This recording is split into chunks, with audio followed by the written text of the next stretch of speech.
넘치는 은혜. 제가 더한 곳에 은혜가 더욱 넘쳤나니. 로마서 5장 20절. 이 세상에서는 사람의 죄와 하나님의 은혜 사이에 오랫동안 전쟁이 있어 왔습니다. 그 싸움이 사람의 죄와 하나님의 공의 사이에 벌어졌었다면 진작에 끝이 났을 것입니다. 지옥의 불길을 한번 생각해 보시고 하나님의 공의가 인간의 죄와 싸울 때 어떤 일을 할 수 있겠는가 생각해 보십시오. 하나님께서 가서 불경건한 자들과 싸우실 때에 하나님의 힘은 실로 무섭습니다. 하나님께서 공의로 싸우시고자 하면 죄를 재빨리 해치우실 수 있습니다. 공의로 죄를 밟아 끄십니다. 하나님께서는 죄를 두고 못 보시기 때문입니다. 하나님께서 죄에 대해 화를 내실 때에는 사자가 맹렬하게 먹이를 찢듯이 죄를 찢으실 것입니다. 다행인 것은 이 싸움이 공의와 죄 사이의 싸움이 아니라 은혜와 죄의 싸움이라는 것입니다. 하나님의 속성 가운데 좀 더 온화한 속성인 자비가 전장에 나왔고 본문에서 바울은 이 싸움의 결과를 이야기해 줍니다. 한동안은 제가 이길 것처럼 보였습니다. 죄가 점점 더 많아졌기 때문입니다.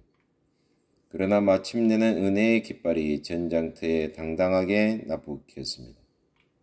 제가 더한 곳에 은혜가 더욱 넘쳤기 때문입니다. 인류의 대표. 사도 바울은 지금까지 처음에는 아담의 대표성에 대해서, 그 다음에는 우리 주 예수 그리스도의 대표성의 원칙에 대해서 썼습니다. 즉, 첫 인류의 머리로 말미암은 우리의 타락과 파멸에 대해서, 그리고 우리의 두 번째 언약의 머리로 인한 우리의 구원과 구속에 대해서 이야기해 왔습니다. 처음 볼 때는 아담을 인류의 대표로 세운 것이 죄를 더하게 하기 위한 것처럼 보입니다.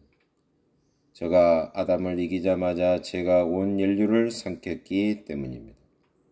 사람마다 스스로 책임을 지게 하고 자기 행동을 따라 처벌을 받도록 하는 것이 더 나았을 것처럼 보입니다. 제가 단 한 번의 공격으로 온 인류를 쓰러뜨렸기 때문에 너무도 쉽게 승리를 거둔 것처럼 보입니다. 제가 에덴 동산에서 대승리를 거두고 더욱 넘치게 된 것은 분명합니다. 그런데 바울은 은혜가 더욱 넘치게 된 것이 바로 이 대표 원리 때문이었다고 말합니다.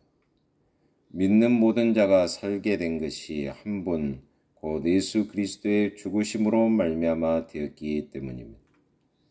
이루 셀 수 없이 많은 무리가 영생을 얻게 된 것이 바로 이 한 분의 의를 힘입어서 되는 것입니다.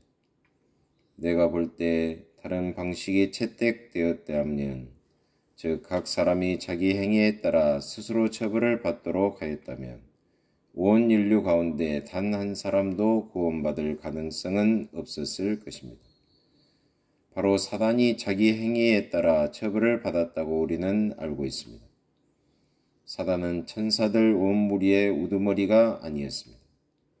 따라서 사단의 반역에 가담하기로 마음먹은 천사들만 타락하였고 두 번 다시 하나님의 은총을 받을 수 없게 되었습니다. 자기 지위를 지키지 아니하고 자기 처소를 떠난 천사들을 큰 날의 심판까지 영원한 결박으로 흑암에 가두셨으며 유다서 1장 6절. 여러분과 내가 서거나 넘어지는 것이 우리 책임하에 달렸다면 우리는 넘어지고 다시는 일어서지 못했을 것입니다.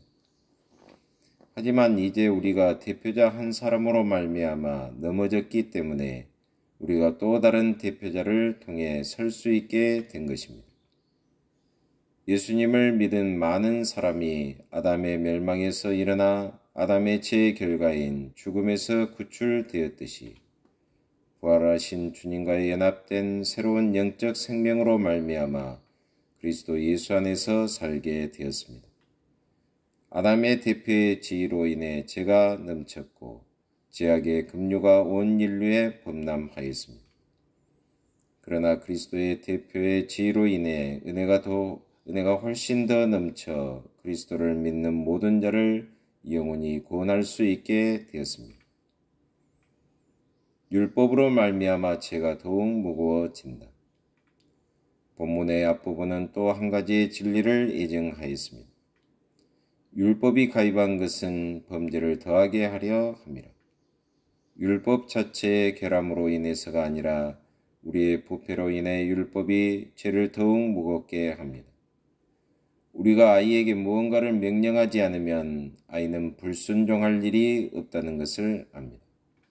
하지만 명령을 내리는 순간 아이는 타고난 본성 때문에 불순종하고 부모의 명령을 저지를 기회로 이용합니다.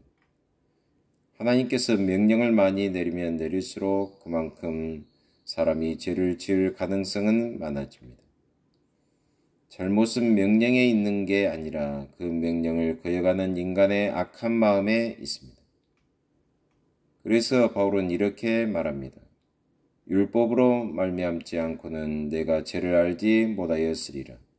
로마서 7장 7절.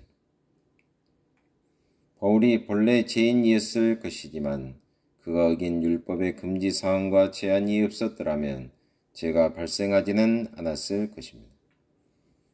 율법은 사람의 양심을 통해서 생활의 죄를 드러내고 죄의 본질을 보게 만듭니다. 율법은 마치 수색 영장을 가진 경찰처럼 와서 이렇게 말합니다. 여기 한 범인이 숨어 있는데 찾아냈다. 사람들의 항의에도 불구하고 율법은 계속 추궁하여 전혀 자신의 죄를 의심하지 않는 사람들조차 자신의 본 마음을 보도록 만듭니다. 율법의 효과가 죄인을 이전보다 더 죄인으로 만드는 것이라니 참으로 두렵습니다. 율법이 가입한 것은 범죄를 더하게 하려 함이라. 하지만 그 다음에 바로 본문이 나옵니다. 죄가 더한 곳에 은혜가 더욱 넘쳤나니. 율법의 폭로가 필요하면 할수록 죄를 없애는 은혜는 그만큼 더 영광스럽게 나타납니다. 율법은 마치 촛불처럼 내 어두움을 드러냅니다. 그러나 바로 그 율법은 나를 눈보다 더 희게 만드는 예수님의 보혈의 귀함을 드러내기도 합니다. 내가 시내산의 천둥 소리를 듣고 하늘에 번쩍이는 번개를 보고 두려움에 사로잡혀 있을 때 귀하신 하나님의 어린 양에게로 눈을 돌려 어린 양이 내 대신 고통을 당하는 것을 봅니다. 나는 어린 양에게 말합니다. 주께서 이 모든 끔찍한 진노에서 나를 건지신 그 은혜가 얼마나 놀라운지요. 거룩하신 하나님의 어린 양이시여 제가 당신께 받은 은혜는 헤아릴 수 없이 많습니다. 주께서 율법의 큰 천둥 소리를 잠잠케 하시고 제 영혼을 조용하고 안전한 곳에 숨겨 두셨습니다. 죄를 깨달은 영혼의 율법이 하는 일은 마치 영혼을 꿰뚫고 지나가는 뾰족한 바늘과 같습니다. 하지만 그 바늘에는 금실이 묶여져 있습니다. 율법은 마치 날이 잘 드는 쟁기와 같이 땅을 뒤집고 씨를 뿌릴 수 있도록 땅을 준비시킵니다. 그리고 뿌려진 씨는 때가 되면 하나님께 찬송과 영광을 드릴 수확물을 낼 것입니다. 율법이 들어와 죄를 넘치게 할 때마다 하나님께서 은혜를 베푸시어 우리가 복음을 받아들여 은혜가 더욱더 넘치게 하여 주십니다. 하나님 아버지 참으로 감사합니다.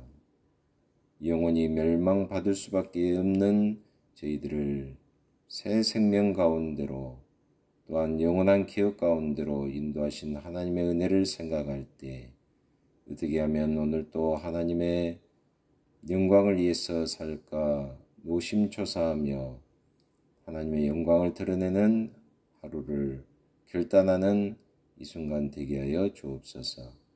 예수 그리스도의 이름으로 기도하옵나이다. 아멘.